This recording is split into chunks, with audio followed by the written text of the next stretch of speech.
C'est l'heure de politique en partenariat avec Slate.fr. Bonsoir Jean-Marie Colombani. Bonsoir Roselyne. Depuis juin 2016, l'Europe, mais surtout la Grande-Bretagne, vit un psychodrame politique qui semble n'avoir plus de fin. Deal ou no deal, Brexit mou, Brexit dur, accord pas accord, des premiers ministres qui valsent, l'Union européenne qui perd son temps dans ses sables mouvants. Comme disait Édouard Balladur en son temps, on a longtemps eu envie de dire aux Anglais « je vous demande de vous arrêter ». Bref, qui aurait prévu qu'un jour nous poussions un ouf de soulagement à l'annonce d'un accord, mais pas de réjouissance trop rapide, l'affaire n'est pas dans le sac. En France, l'hystérie autour du voile islamique repart, le sujet divise la majorité, chacun y va de son avis personnel. La loi n'interdit pas une mère de porter le voile lors de sorties scolaires. Cependant, le vrai sujet, le fond du sujet reste celui-ci, comment gérer le religieux, notamment l'islam, dans un État laïque. On en parle avec nos invités. Virginie Leguet, bonsoir, de Paris Match. Pascal Johannin, bonsoir, directrice générale de la Fondation Robert Schuman. Et bonsoir à vous, Benjamin Morel. Vous êtes politologue et prof à... J'ai oublié de le... Non, je suis maître de conférence à l'Université Paris 2. Oui, ben voilà. Merci d'être là. Alors, je me tourne vers vous, Pascal Johannin, parce qu'on a besoin de vos éclairages. Bon, on a compris, il va y avoir deux étapes, là. L'accord doit être ratifié à Bruxelles par les 27, par tous les pays. Mais l'obstacle le plus important, c'est le Parlement britannique. Et ça, c'est samedi.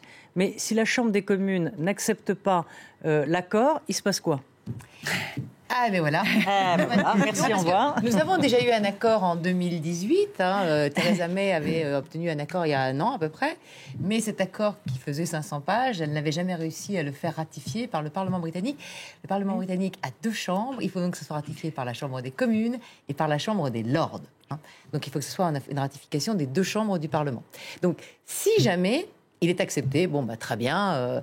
Et on a on divorce. Alors, on divorce, ça ne sera pas le 31 octobre à minuit.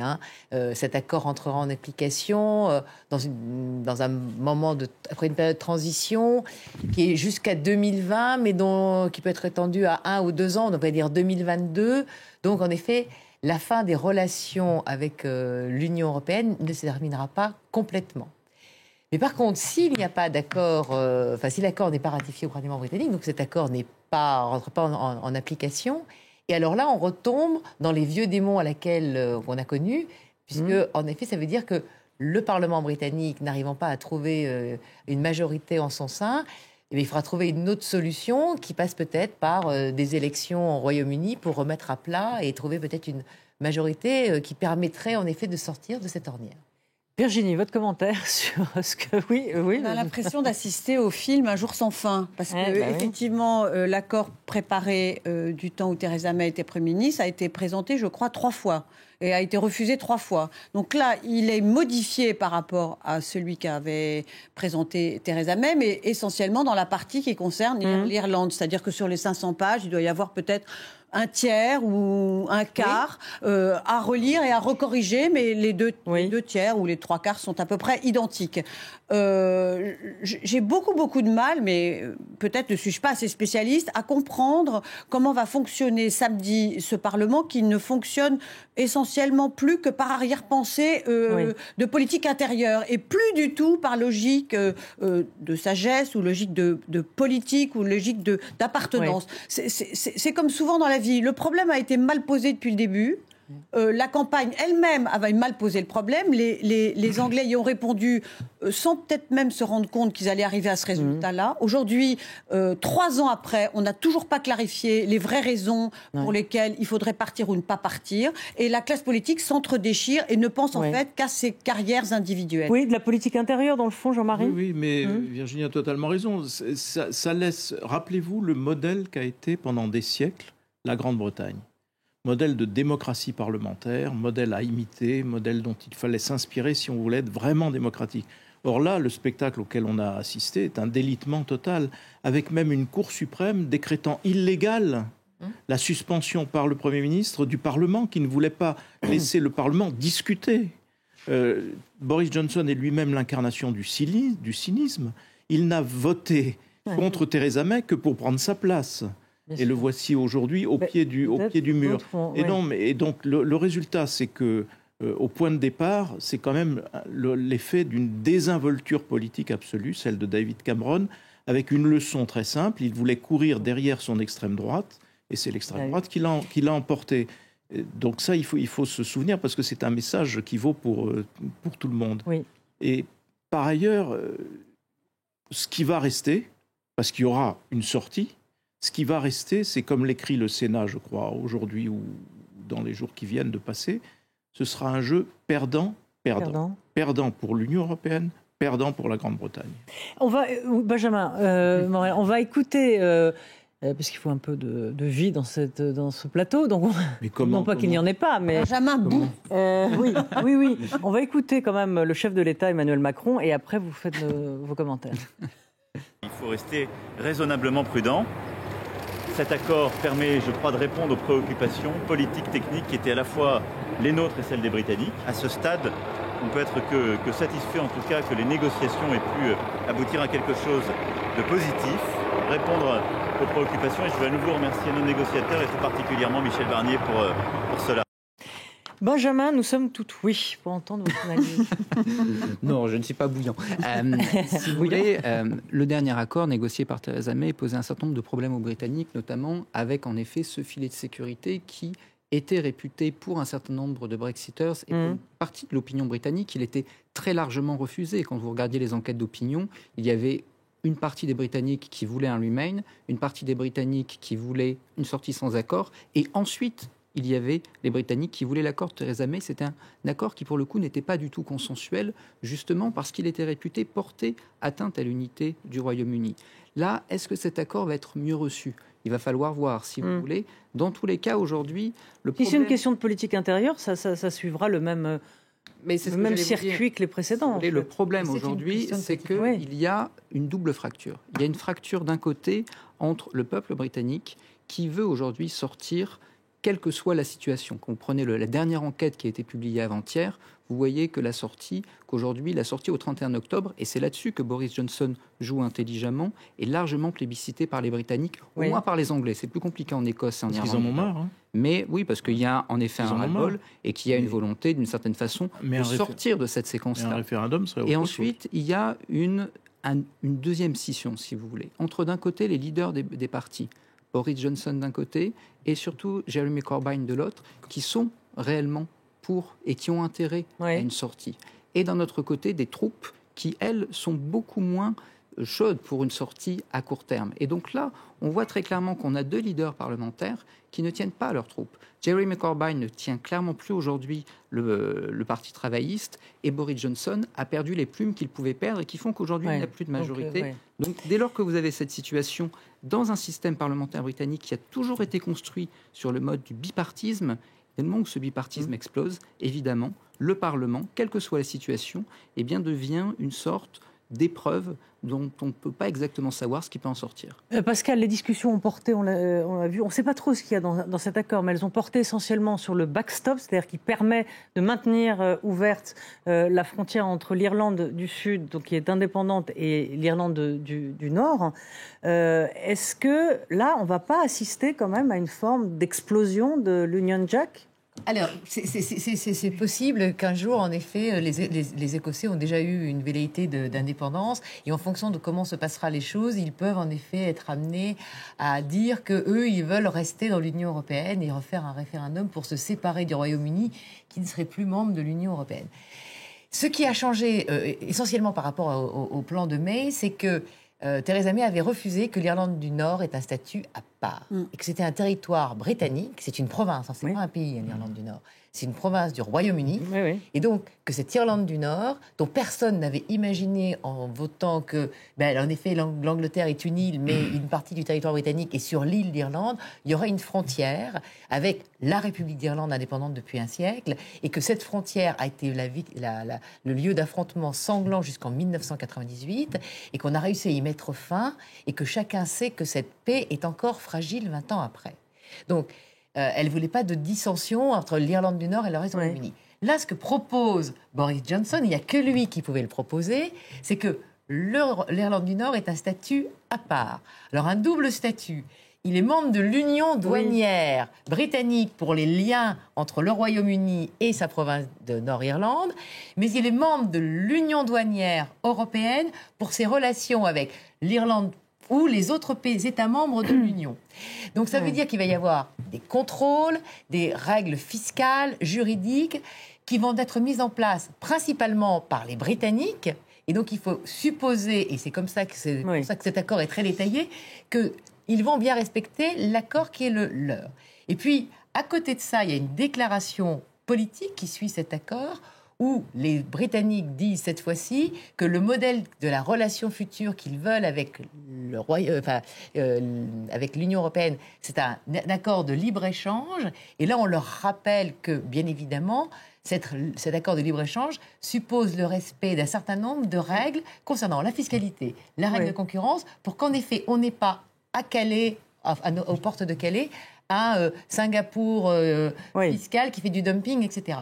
Et donc ça, c'est ce qui a été négocié. Mais encore faut-il, et c'est mon point final, que Boris Johnson rentre à Londres et arrive à trouver une majorité. Une majorité qui n'a plus, parce que le parti nord-irlandais qui était jusqu'à présent avec lui a déjà dit qu'il ne voterait pas le plan qui a été voté. Et Boris Johnson n'a enchaîné que des défaites devant le Parlement. Exactement. Juste deux petites choses. Deux petites choses. Oui, si jamais il y a un accord qui va au bout, évidemment, il y aura des élections législatives et évidemment, Boris Johnson aurait toute chance de les gagner. Mais il n'a de chance de les gagner que parce que le Parti travailliste est dirigé par la seule personne qui ne peut pas gagner, c'est-à-dire Jeremy Corbyn. Tout autre leader travailliste aujourd'hui gagnerait des élections. Et par ailleurs, sur le sentiment profond des Britanniques, ils veulent en sortir parce qu'ils en ont marre. Mais un nouveau référendum sur l'entrée ou la sortie, je demande à voir ce que voteraient les Britanniques. Oui, je rajouterai une phrase très très rapide. De la même façon qu'on est rentré dans ce processus de façon totalement absurde, on pourrait en sortir de façon tout aussi absurde. L'incertitude qui prévaut depuis 3 ans et l'exaspération qui envahit les Anglais et même s'ils le montrent moins, les Européens, pourrait conduire le Parlement britannique samedi à dire bon, on va lâcher, mais on n'est pas d'accord avec rien, on va lâcher. Je dis ça, c'est une version très optimiste. Et on pourrait rajouter que Boris Johnson lui-même est tellement pris à contre-pied que lui qui voulait un Brexit dur, il est en train de dire aux Européens, dites bien que c'est cet accord ou rien, ce qui veut dire qu'il essaye de se mettre dans la poche les Européens pour pousser le Parlement à accepter cet accord qui ne satisfera aujourd'hui. Benjamin, et on finit sur le sujet. Oui, ce qu'il faut bien comprendre actuellement, c'est que la popularité de Boris Johnson vient en grande partie de sa capacité à récupérer l'électorat du Brexit Party de Nigel Farage. Aujourd'hui, Farage a dit « ce que vous nous proposez là, ce nouvel accord, ça n'est pas le Brexit ». Donc on voit très bien aujourd'hui que ce qui avait fait la force de Boris Johnson, la capacité justement à dire « je suis pour un Brexit dur et j'arrive à faire un pont entre le Parti conservateur et les électeurs de Farage », aujourd'hui est en train de se briser. Si cet accord ne passe pas, l'un des risques, c'est qu'en effet, il y ait de nouvelles élections et que les sondages aujourd'hui qui nous montrent des taux Louise extrêmement forts, eh bien s'effondrent. Il ne faut pas oublier non plus que le parti qui a gagné les élections européennes en Grande-Bretagne, avec des élections à un tour, c'est celui qui arrive en tête qui emporte la majorité. Le parti qui a gagné, c'est le Brexit Party. Donc il y a une chance que si jamais cet accord ne passe pas, eh bien... Ce Brexit qui quand même est basé sur un mensonge depuis le début, vis-à-vis des élections. On est quelque chose de plus radical que Boris Johnson aujourd'hui. On passe à l'actualité aussi de la semaine, qui a été donc un élu du Rassemblement national qui a interpellé une femme voilée au Conseil régional de Bourgogne, qui accompagnait une sortie scolaire. Donc on remet sur le tapis le sujet du voile. La polémique a infiltré les rangs de la majorité, après la réaction notamment du ministre de l'Éducation, Jean-Michel Blanquer, que je vous propose d'écouter. La sortie scolaire, c'est quelque chose d'hybride, parce que c'est pas tout à fait l'école, mais c'est pas non plus tout à fait comme se promener dans la rue. C'est quelque chose d'hybride. C'est donc assez normal qu'il y ait des positions hybrides sur le sujet. Ma thèse est toujours la même, je ne change pas. C'est-à-dire, la loi n'interdit pas l'accompagnement. Maintenant, est-ce que ça veut dire qu'on doit se réjouir du développement du voile dans nos sociétés et des mères d'école accompagnatrices? Non, je peux pas m'en réjouir, je pense. Sinon, dans ces cas-là, il faudrait que j'abandonne l'objectif d'égalité homme-femme auquel je tiens. Jean-Marie, donc, il dit deux choses. La femme voilée a effectivement le droit pour elle, puisqu'il n'est pas interdit dans les sorties d'école de porter le voile, mais il dit qu'il n'est pas souhaitable dans notre société que le voile s'installe en quelque sorte. Et donc ça relance en quelque sorte le sujet sur la limite entre la sphère privée et la sphère publique, dont la limite est un peu ténue, on va dire. C'est ce qui est surtout frappant, c'est l'hystérisation automatique que ça a provoqué, l'hystérisation du débat. On ne sort pas d'une phase où on ne peut plus discuter, où c'est anathème contre anathème. Et par ailleurs, on oublie le fait générateur. Le fait générateur, on l'oublie, c'est une humiliation en public d'une jeune femme. Et on oublie surtout que si on veut lutter contre l'islamisme, on doit se préoccuper des enfants et de leur scolarisation. Oui. Et donc le fait d'interdire à des mamans voilées d'accompagner, c'est la garantie que leurs enfants seront déscolarisés. C'est ce que disent les mères sur le terrain, les mères qui ont affaire à ces problèmes-là. Et donc si vous voulez déscolariser les enfants, vous interdisez les femmes voilées comme accompagnatrices. Le fait qu'elles accompagnent, au contraire, ça montre que leurs enfants sont scolarisés et qu'ils ont une chance, en effet, d'accéder à ce que l'on appelle les valeurs de la République. C'est ça le fond du problème, qui a été complètement occulté et complètement oublié. Et par ailleurs, Emmanuel Macron a eu parfaitement raison de dénoncer le danger d'amalgame, parce que nous avions un amalgame au point de départ, puisque ce qui est dit par l'élu du Front National, c'est de rapprocher, de dire, compte tenu du fait qu'elle porte un voile, on ne peut pas observer une minute de silence à la mémoire des morts de la préfecture de police. Donc l'amalgame est total et scandaleux. Donc si nos compatriotes de religion musulmane doivent tous être l'objet de cet ostracisme-là, il y a à craindre pour la paix civile en France. Oui, quel est votre avis ? Est-ce que vous considérez aujourd'hui qu'il faut un juge de paix, que Emmanuel Macron soit celui qui pose les choses ? Il l'a un peu fait, mais il promet quand même un discours sur l'islam, sur la laïcité depuis bien longtemps. On pense comprendre un peu sa thèse. On va l'écouter et on en reparle. Je pense que l'erreur, c'est d'un seul coup de partir dans des sujets qui divisent la société, là où nous avons à faire face à une lutte contre des sujets qui devraient nous rassembler. La lutte contre la radicalisation, le combat contre le communautarisme, c'est-à-dire la sécession dans la République. Il n'y a que ça qui m'intéresse. Et mon rôle, c'est de conduire... D'abord, il y a une unité du gouvernement. Je l'ai redit hier. Le Premier ministre, ministre de l'Intérieur, ministre de l'Éducation nationale, l'ensemble du gouvernement travaillent sur ces sujets ensemble. Et je souhaite que chacun se rassemble, pas simplement d'ailleurs au Parlement, mais dans la société. Mon rôle, c'est plutôt de rassembler. Alors, Emmanuel Macron, on le comprend, dans ce qu'il dit là, il est attaché à la laïcité, clairement. Il est libéral sur les questions économiques, mais aussi libéral sur les questions morales. On a le droit de croire ou de ne pas croire, mais tout ça en son fort intérieur. Et d'un autre côté, il s'oppose à cette forme de laïcisme qui mettrait, on va dire, en danger, ou qui ne veut pas instrumentaliser la laïcité contre les religions. Si vous voulez, il y a d'abord une position d'Emmanuel Macron qui aujourd'hui est assez inconfortable, parce qu'on voit que la majorité, qui est une majorité qui s'est construite plutôt au centre-gauche, très libérale sur ces questions-là, aujourd'hui vise plutôt un électorat de centre-droit beaucoup plus dur sur ces questions-là. Donc il y a un malaise dans la majorité dont témoigne aujourd'hui la cacophonie qui est assez naturelle en politique. Après, il y a une hystérisation, j'en suis d'accord, et il y a surtout beaucoup de confusion dans ce débat-là. Quand on parle de la laïcité... Oui, mais qu'est-ce que ça dit de la société française en La laïcité, c'est la neutralité de l'État. L'État, en effet, dès le moment où vous êtes un agent public qui interagit avec des citoyens, vous devez ne pas faire transparaître vos convictions religieuses, mais également politiques, etc. Ça, c'est la laïcité. Dès lors que vous êtes une mère accompagnatrice, que vous n'êtes pas un agent de l'État, eh bien, dans ce cas-là, vous n'êtes pas sujet à cette loi, la laïcité, si vous voulez. Si on commence à confondre lutte contre le communautarisme, affirmation du principe de laïcité, et avec l'affaire de la préfecture et le retour par un certain nombre de formulaires à l'université, etc., la question du terrorisme, en fait, on confond trois choses extrêmement différentes, et en les confondant, en effet, on arrive à des amalgames qui sont des amalgames dangereux, et profondément, on fragilise le corps social. Oui. Mais Virginie, le port du voile, pour certains, est vécu comme un signe de radicalité. On l'a entendu là ces derniers jours dans les débats... sur les télés, c'est vécu parfois comme ça. Certains Français. Il me semble que certains observateurs, depuis le début, ce débat a été mal posé. Et quand je réentendais les propos de M. Blanquer, je me suis dit qu'il avait tort de faire part d'un sentiment personnel, alors que l'exécutif ne devrait s'en tenir qu'à la loi. Et la loi, Absolument. qui existe dans notre pays, c'est la loi de notre République, ou les lois, enfin, la loi au sens large. Le voile serait un progrès social dans la société française ? C'est pas mon propos. Il y a effectivement une interdiction des signes religieux ostentatoires à l'intérieur de l'école.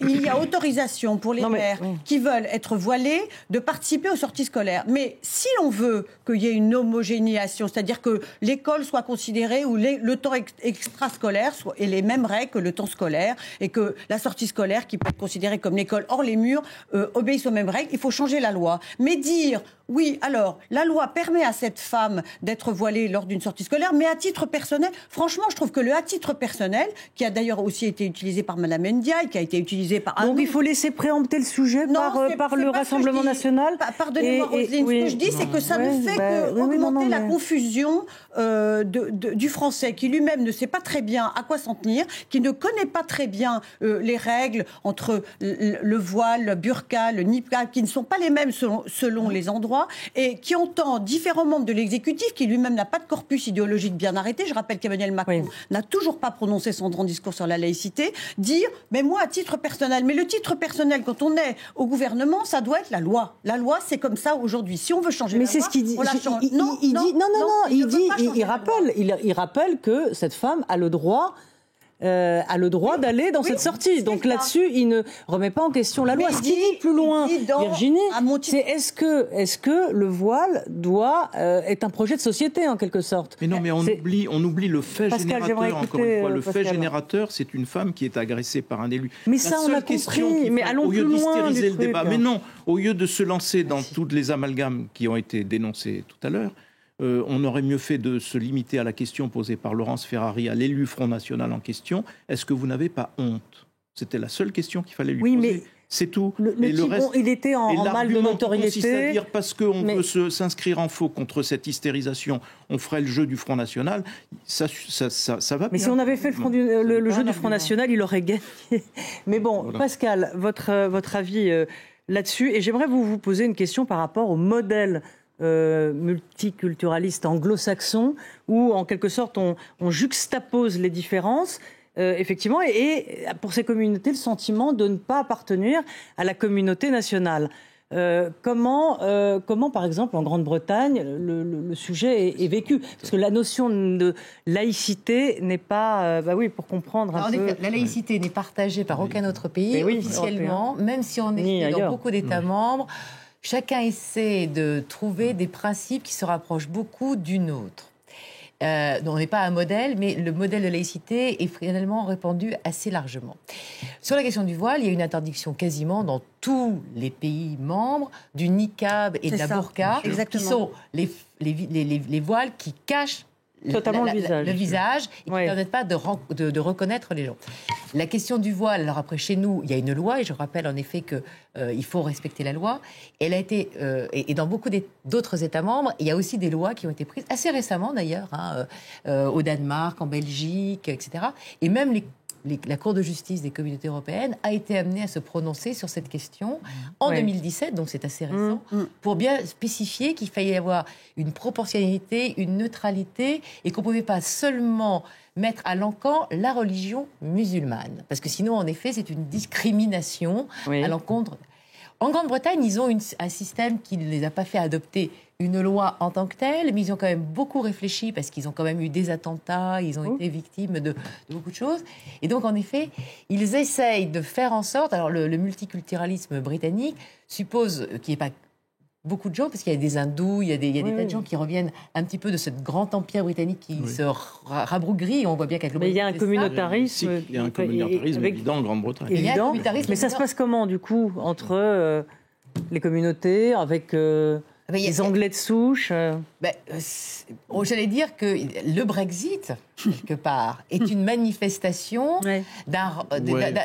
non pas d'un rejet. C'était plutôt un train européen. Les immigrés polonais. Un train européen. C'était contre les étrangers polonais. Mais il y avait bien quelque chose qui était sur l'immigration. Mais pour rebondir, sur ce que disait Roselyne tout à l'heure, il y a d'immenses problèmes.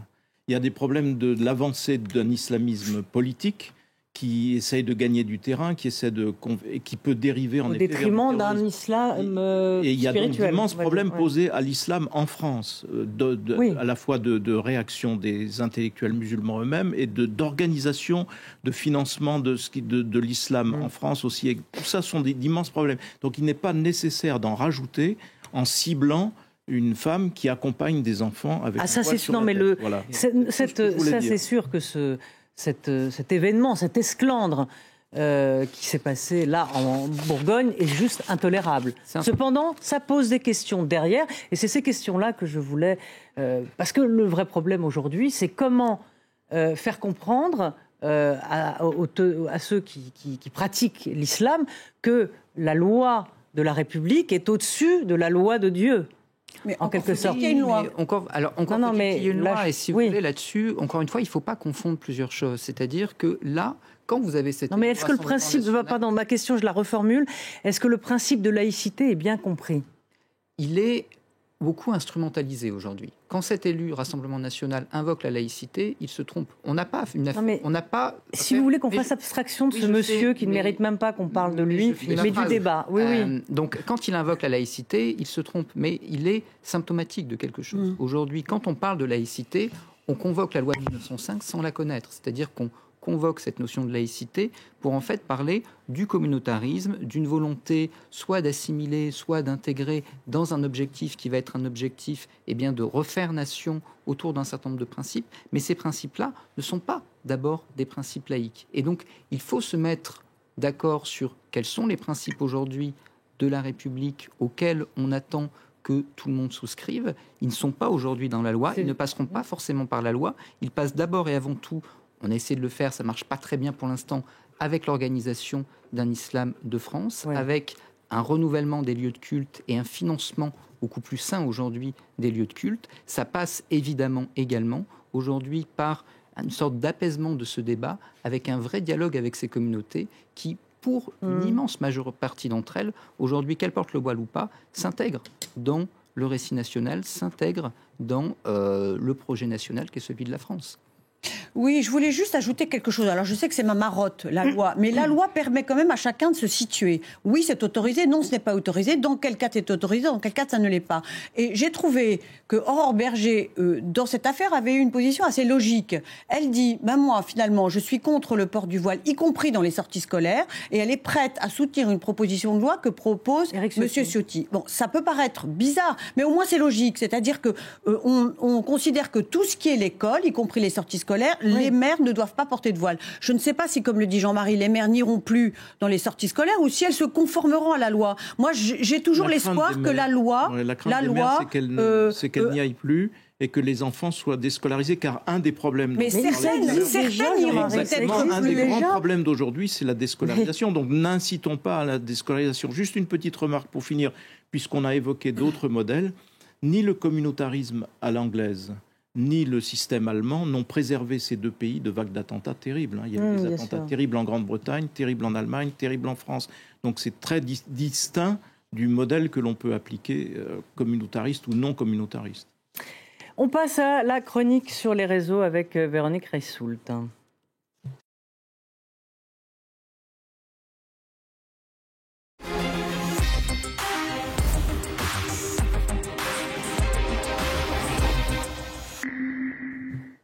Bonjour. Bonjour Véronique. Bonjour. Alors, justement, sur le voile, qu'en disent les internautes ? Eh bien, c'est un sujet qui a remué la classe politique. Et la classe médiatique. Et donc, médiatique, bien sûr, parce qu'elle suit derrière. Voilà, donc si les médias et les politiques en parlent, est-ce que les internautes en parlent ? Eh bien oui, ce n'est pas toujours le cas, mais cette fois-ci c'est le cas, puisqu'en 7 jours on a eu plus de 512 000 messages, donc un sujet qui préoccupe les internautes et qui fait parler, et qui fait beaucoup parler d'ailleurs. Et du coup la question elle est, que disent-ils ? Et donc on a été regarder quels sont les mots qui ressortent, quelle est la réalité finalement. De ces 512 000 messages, eh bien, ça se résume assez bien. Quand on regarde là, vous avez en fait deux côtés. Vous avez un côté qui est l'humiliation et le vivre ensemble. Ça ne va pas ensemble, mais c'est de dire, voilà, on l'a humilié, il faut vivre ensemble. Et un autre côté qui dit, c'est pas souhaitable et c'est de la provocation. Ce qui est très étonnant dans le cas présent, c'est qu'en règle générale, à peu près tous les sujets sur le web, il y a des discussions. pas toujours très civiles, mais il y a des discussions. Là, il n'y a aucune discussion. Chacun pose son point et personne ne discute. Et c'est assez révélateur. C'est quoi, c'est 50-50 C'est un affichage de position. Il y a plus de gens qui disent c'est pas souhaitable et c'est une provocation que de gens qui disent vivre ensemble. Mais ce qui est très étonnant, c'est que vraiment, il n'y a pas du tout d'échange entre ces deux camps. On affiche une position, on pose sa position et on ne discute pas. Alors qu'il y a d'autres sujets hautement sensibles aussi qui habituellement sont discutés. Donc c'était la spécificité de ce sujet qui n'est pas un débat et qui est un sujet. Une inquiétude supplémentaire. Voilà. Une inquiétude supplémentaire pour la société française. C'est voilà. Les positions sont très antagonistes. Le devoir des politiques ne devrait pas être d'antagoniser les antagonismes.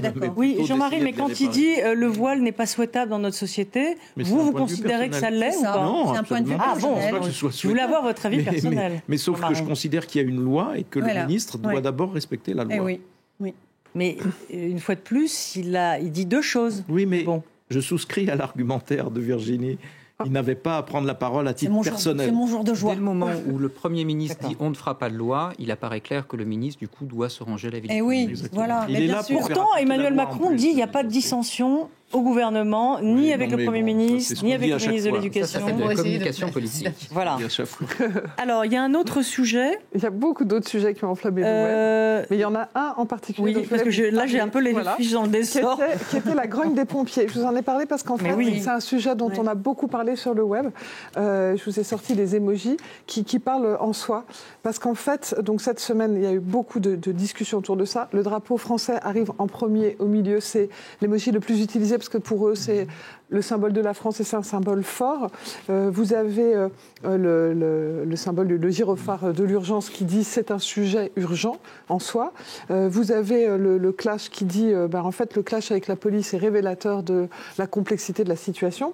Et la caméra, c'est qu'en fait vous avez des images qui ont beaucoup marqué. Et en fait c'est surtout les images des heurts entre la police et les pompiers, et en particulier des vidéos de pompiers blessés, dont une qui a été énormément partagée, qui fait plus de 300 000 vues en quelques heures, et qui laisse quelque chose d'assez compliqué dans l'opinion publique, et qui a été quand même beaucoup commenté, plus sur les réseaux sociaux cette fois-ci finalement que dans les médias. Et j'ai été regarder quels étaient les sentiments avec un outil qui s'appelle Sémantique. Nous arrivons maintenant à aller regarder les sentiments et qu'est-ce qui porte le plus ces sentiments. Vous avez 52% de colère, et la colère, elle est liée justement à cette altercation avec la police et le fait qu'un pompier ait été blessé. Vous avez aussi 32% de tristesse, c'est les pompiers qui appellent à l'aide, et en fait les Français sont tristes de se dire les pompiers en sont là, on en est là, on est à ce niveau-là. Et puis après vous avez 9% qui sont les témoignages du quotidien des pompiers, et 4% seulement de joie qui est des citoyens, des politiques et des gilets jaunes ont soutenu les pompiers, donc ça arrive. Ce sont des images très choquantes, mais il faut savoir qu'il y a une tradition de castagne ancienne entre les pompiers et les policiers. C'est pas d'aujourd'hui qu'il y a. Non, ça c'est. Franchement, il y a. Mais je voulais vous poser une question, Jean-Marie, qui ressortent d'une tradition contestable, mais néanmoins, hélas, respectée par les uns et les autres. Moi, je n'avais pas souvent vu ce genre d'image. Parce que les images, on les voyait moins avant, mais les échauffourées ont existé très violemment dans Paris entre pompiers. Petite question, Jean-Marie, pourquoi toutes ces catégories de plus en plus. Alors, est-ce que c'est une forme de manque de solidarité, de veut dire chacun est sur sa catégorie? C'est une des grandes constantes de l'organisation française, qui est le corporatisme. Voilà. Les corporations, surtout à un moment où l'on prétend remettre en cause leur régime de retraite, quand ce sont des régimes privilégiés ou particuliers ou spéciaux, comme on voudra, c'est évidemment, il y a un ingrédient supplémentaire pour aiguiser la concurrence entre corporations. Véronique, vous vouliez parler d'un autre sujet, de Barcelone et de la Catalogne. Oui, alors vous allez vous dire, je fais plein de sujets différents cette fois-ci, mais en fait, c'était des sujets que vous n'alliez pas aborder, mais qui sont sur le web, en fait, a été particulièrement actif. Et ce sujet-là, en fait, je voulais vous en parler parce que demain, il y a une manifestation qui aura lieu en Espagne, et que ce sujet, il est particulièrement sur les réseaux sociaux. En fait, il y a un mouvement qui s'appelle Tsunami démocratique qui s'est créé après, vous savez, la sentence qui a été rendue de plusieurs dizaines d'années de prison pour ceux qui ont lancé des pétitions. Et donc, du coup, ils se sont organisés, ils ont créé un réseau social parallèle. Ils sont sur Telegram et ils se donnent des consignes. Il y a plus de 200 000 membres sur Telegram. Ils viennent de créer une application pour, là encore, mobiliser les gens. Et en quelques heures, on avait plus de 15 000 personnes qui s'étaient inscrites. Et donc, en gros, on voit que les réseaux sociaux servent de caisse de résonance à un sujet qui est très compliqué, qui est très explosif, qui est extrêmement violent. On parlait de la violence des manifestations des pompiers et des policiers, mais là, les manifestations ont été d'une violence incroyable. Et on peut se dire c'est loin, et en fait, c'est pas si loin. Rappelez-vous, au moment où il y a eu cette histoire à Barcelone, il y a eu une forme de contamination du sujet un peu partout. On est en train de revenir au sujet finalement du RIC, et quand je regardais ce qui se passe sur les réseaux français, c'est en train de remonter. Donc en fait, c'est un sujet qui a beau être un sujet à l'étranger, il n'est pas si étranger que ça pour les Français. Il y a un élément conjoncturel et il y a un élément structurel. L'élément conjoncturel aujourd'hui, c'est qu'on va avoir des élections en Espagne et que la nouvelle majorité en Espagne ne sera probablement possible qu'avec Ciudadanos, donc entre le PSOE et le centre qui, lui, est très anti-autonomie catalane, si vous voulez. Sinon, ce sera une majorité à droite qui sera encore plus opposée à ça. Donc ça, c'est pour l'élément conjoncturel. Ensuite, vous avez un élément structurel. Aujourd'hui, on a des études en sciences politiques qui montrent que plus vous donnez de grains à moudre aux régionalistes, plus le régionalisme se radicalise jusqu'à ce que l'État ne puisse plus répondre aux demandes régionalistes. Et là, c'est ce qui est arrivé en Espagne avec les communautés autonomes ou ailleurs en Grande-Bretagne, avec notamment le cas écossais. Ça fait réfléchir également sur ce qui se passe dans certaines régions. Le cas écossais a 2 siècles, tandis que la Catalogne n'a jamais été indépendante. C'est très émotionnel en Catalogne. Parce qu'il y a beaucoup de gens qui, sans être indépendantistes, trouvent quand même que ce qu'a fait la Cour, avec en effet... C'était excessif. Voilà. Et on a en effet des gens qui ne sont pas forcément pour l'indépendance de la Catalogne, mais qui sont très réactifs parce qu'ils se disent, mais voilà, on ne peut pas essayer de pacifier un peu les choses, des choses plus symboliques qu'il y a l'effort, même si en effet, les Catalans n'ont pas toujours fait les choses avec des pincettes. Hein. Merci. On parle d'une dernière chose.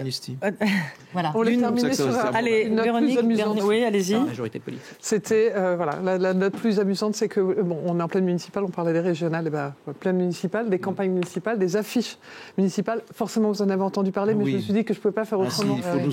Sur les réseaux sociaux. La magnifique affiche de Forbach du Rassemblement national qui n'a rien trouvé de mieux que de prendre ce qu'on appelle une Pix Girl, c'est-à-dire quelqu'un qui fait parler c'est une banque d'images, c'est une mannequin. Ils l'ont mis sur leur affiche. Évidemment, c'est un peu amateur de croire qu'ils ne seraient pas repérés. Alors, ils ont été repérés par leurs concurrents, on va dire, mais de toute façon, les internautes l'avaient fait. Et derrière, un magnifique jeu a été lancé. Pose ton colistier. Alors là, il lui propose les lapins crétins. Mais alors, je peux vous dire, allez sur le net, vous avez de quoi vous amuser. Ils ont fait des montages à n'en plus finir. Ce qui, en soi, est assez amusant, c'est de se dire que avoir osé poser un faux candidat sur une affiche, fallait le faire. Merci beaucoup Véronique, merci à tous. Et merci à Charlotte Urien-Tomaca d'avoir préparé cette émission et à toute l'équipe technique. À très vite.